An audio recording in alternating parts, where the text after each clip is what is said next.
accuracy pendulum of audience expectation has swung too far in the other direction. Sound good? Yeah. All right. Wonderful. So let me introduce you to our esteemed panel. To my right, Jaime Paglia, showrunner on Eureka and Screen.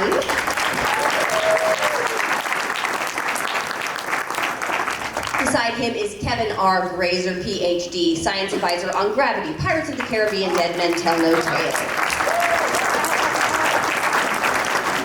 Andrea Letamendi, Ph.D., clinical psychologist, the Arkham Sessions, Necessary Evil, supervillains of DC Comics. Ashley Edward Miller, Thor, X-Men First Class.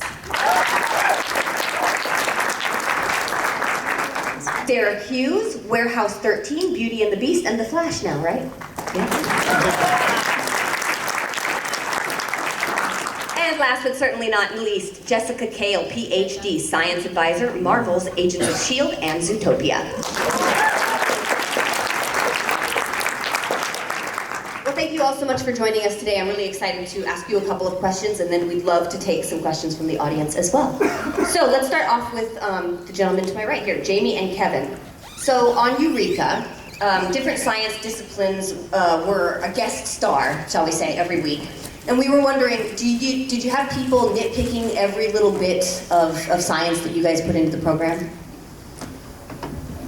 I mean, for us, I think that first season in particular, we were trying to ground stories in real science, and that's why we ended up with Kevin.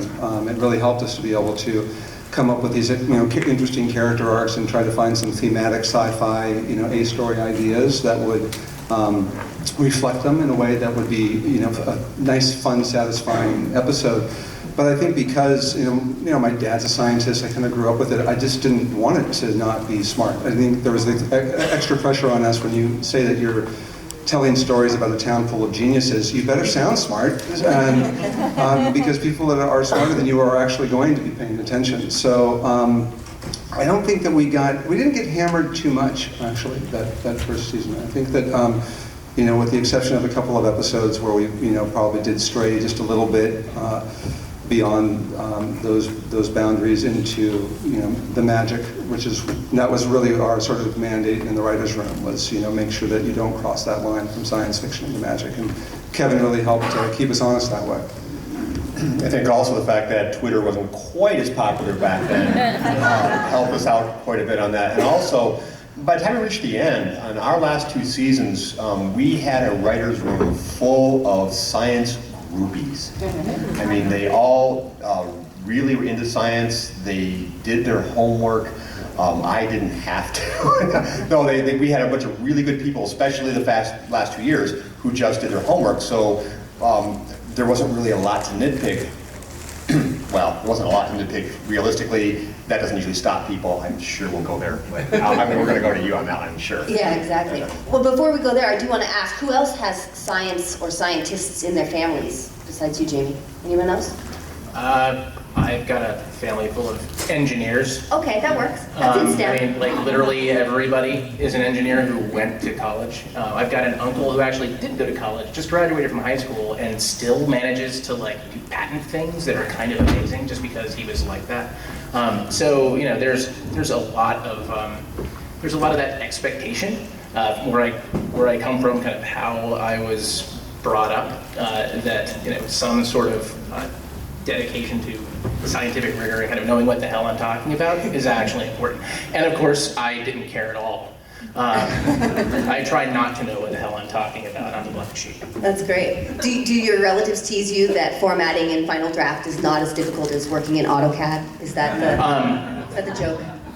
No. I was going to make an obnoxious joke about the fact that they still haven't moved outside of 15 miles away from my parents. So and I'm LA, so I'm good. Right on. I love it. Well, speaking of Twitter, Andrea, I was wondering if you could tell us, when we talk about the films like Gravity or Interstellar or The Martian, as soon as they came out, of course, people online just started nitpicking them like crazy. So I was wondering, as a scientist, could you tell us what's in it for people who go on the internet and like to blast tweet you about all of their problems?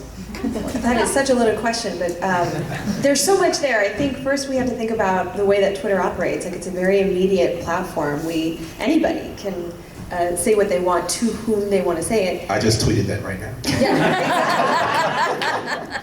And so there's that sense of common ground, immediacy, and I would joke with Kevin and say, like, we all just have a megaphone and we're just yelling at a giant stadium at each other. And some of us have louder voices than others, more followers or more access and aim, but I think that we have to kind of appreciate and understand what that process is. And so we do have the ability to give writers, creators, directors of DC films maybe, our opinions and our perspectives about their craft. And it's a very nuanced and modern thing, that process.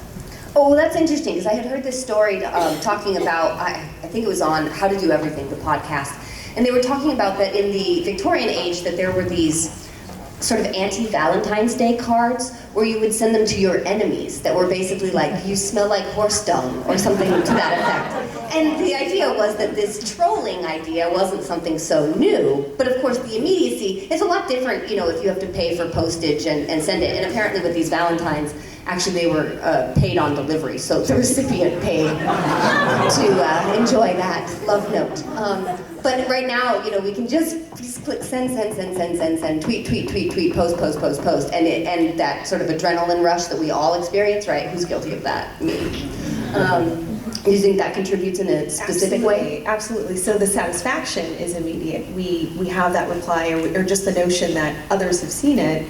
That is an immediate process. So there's gratification, there's satisfaction, and I think for some there's the self-satisfaction that once it's out, that they've sort of processed it and done something with it. Now, I'm not saying it's productive in all cases, but I think that again is a very that technology for us.